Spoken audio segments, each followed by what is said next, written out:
Hi guys, I'm Brody and welcome to my channel. Today I have what I believe to be the absolute best Titan build going. Absolutely perfected Titan build this is. Not just for this season, but going forward as well. Not only is it a ton of fun to use, but the damage that this guy's dealing is insane. I can't stop playing with him.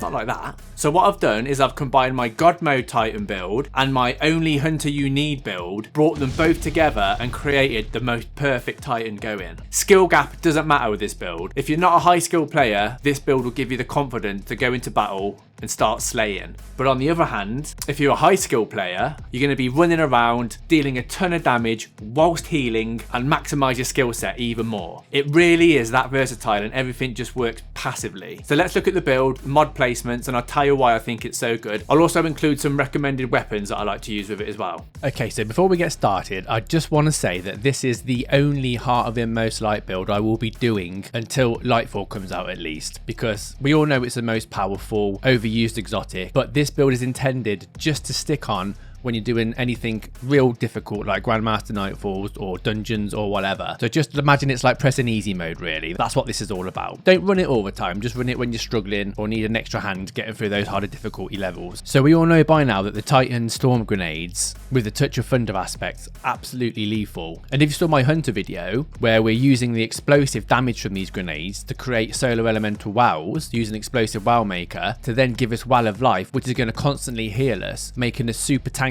Combining all this together is going to make us unstoppable. First of all, obviously we're going to be using the Arc 3.0 and the super of choice is Thunder Crash. Use what you want, but this is an absolute beast of a super and it's my go-to for anything. So for your ability, you want to be using the Thruster. Not only has it got the shortest cooldown, it's great for nipping in and out of combat, but we're mainly going to be using this to proc Heart of Inmost Light's exotic perk. For the jump, use what you want, that's completely optional, and I've opted to use Seismic Strike. This is my favourite Titan melee. I know how powerful Thunderclap is, but for me it's just the charge time is just too much, and Seismic Strike just works so much better for my playstyle. Plus the blinding effect's really nice. If you want to rush in and do loads of damage with like a fusion rifle or shotgun or whatever, blind the enemies, do what you gotta do. And then Storm Grenades.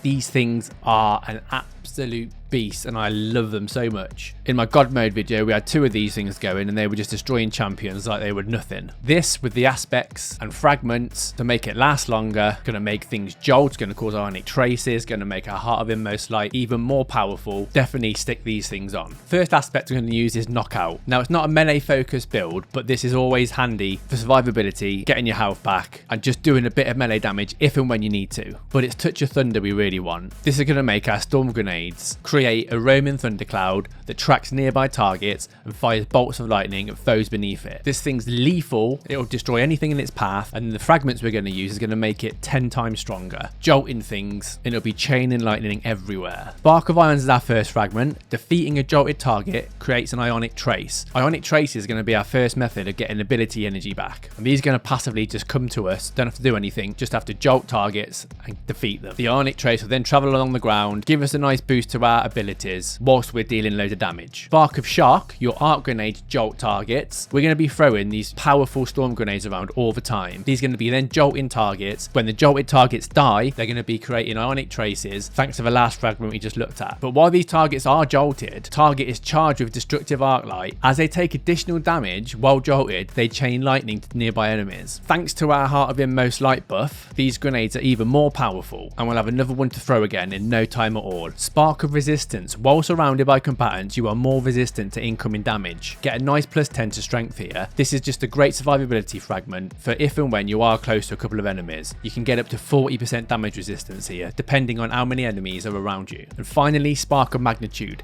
Your lingering arc grenades have an extended duration. So this is going to give our storm grenades an extra couple of ticks before it goes. Now ideally, you want to be aiming for 100 resilience on your armor. This is going to give you a 40% damage reduction, but not only that, it's going to make your thruster class ability regenerate quicker. You want to make this your priority. Try and get your resilience up to 100. So if you can get to 100, your second focus here should be getting your discipline as close to 100 as possible. This is going to help your grenades cool down even quicker, although it's not 100% needed, as the ionic traces and wows are going to create are going to give us a ton of grenade, melee and ability energy anyway. And the third stat I always like to bump up is recovery. This just helps the speed of us getting our health back when we lose them. Right, so Well of Life. Picking up a solar elemental wow grants increased regeneration for a short time. So when we make a solar elemental wow and pick it up, we're going to get 2 HP every 667 milliseconds for 11 seconds. And we're going to be making solar elemental wows all the time, and the wows are going to refresh that buff every time you pick one up. This is an absolutely fantastic survivability mod and just keeps us in combat for longer. I think it's important to have a solar helmet because of this. Ashes to assets.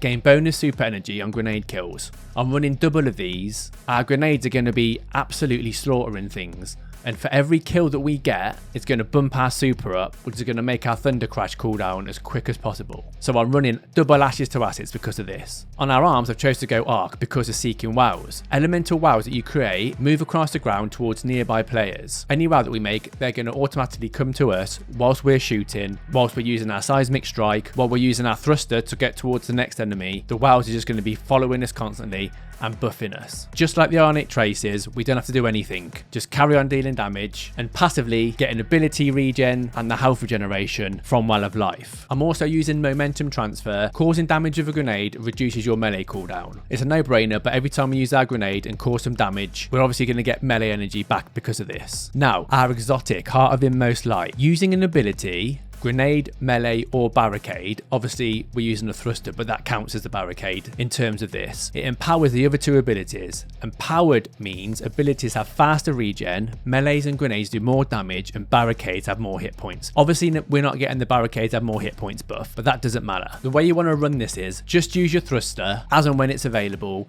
to empower your grenade and your melee. Then ideally throw your grenade, run in with your melee, which is now going to be empowered times 2, so you've got a super powerful melee to use here, and 10 seconds to do so before the buff goes away. Now I recommend you use Void for your Heart of Inmost Light because of the Void resistant armor mod. A lot of the harder content this season, the bosses are using Void damage, so this is going to come in handy there. And for our main mod, we're going to use Elemental Ordnance. This means when we throw our grenade, we're going to get Arc Elemental Wows, and thanks to a mod which we'll get to in a second, we'll create some Solar Elemental Wows. And on our legs, we're using Bountiful Wows. This is going to double the amount of wows that we get, Arc and Solar. The more wows we have, the more ability regen we get, and the more healing uptime we get. Because every time we pick up a wow, it refreshes the buff of Well of Life. These other two mods are great. Innovation, reduce grenade cooldown each time you pick up an Orb of Power, and Recuperation, replenish health each time you pick up an Orb of Power. And then finally, on the Titan mark, we're going to use Explosive Wow Maker.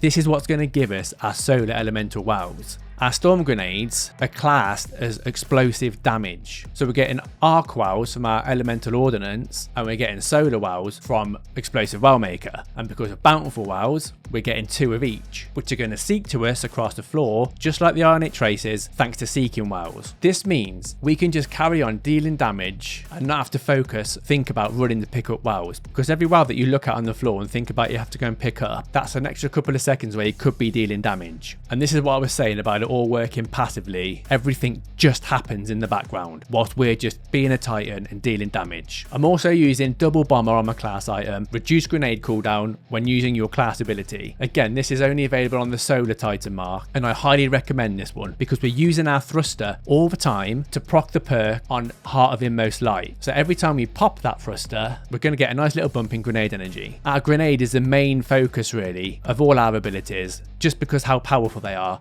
We want to keep the uptime on our grenade as much as possible. Now, a quick word on weapons. I highly recommend you guys start working on the catalyst for Cold Heart if you have it, because trace rifles are getting a buff in the future. And on Cold Heart, there's a trait called Longest Winter. You will periodically generate ionic traces while in this high damage state. So if you stun a champion, whip this thing out and just hold the trigger down whilst you're firing at the champion, ionic trace is going to be coming at you then. And the longer you're firing at him, the more damage this weapon's going to do because of cold fusion. This weapon shoots a steady cold fusion powered arc laser, dealing more damage the longer it remains on the target. So not only are you doing more damage the longer you're holding the trigger down, you're going to get loads of ionic traces because of this, which are going to work wonders for Heart of Inmost Light regen. And of course, I always love my rocket launchers, auto loading, an explosive light. No brainer to carry something like this around all the time. And I also really recommend 2 of the new weapons this season that roll with Volt Shot. You've got Brigand's Law, the sidearm, and Tarnished Metal Scout Rifle. Both of these roll with Volt Shot, which are going to jolt targets and then gives an ionic trace when defeating them. So if you can get your hands on some of those, or even better, craft one, level it up and you're golden. I think that's pretty much everything, but give it a go, guys. This is my go-to for anything end game now, and you'd be pushed to beat it. If there is anything you think can best this, let me know in the comments down below, because I'd love to hear it, and any credit will be given in the pinned comment. I'll put the dim link down below as well. And I just want to say I hit 2,000 subscribers last week, and so thank you for all your support. When I created my YouTube channel, one thing that was important for me to do was just to start the video and get straight into the content. So if you've made it this far, thank you, and if you liked my content, please consider subscribing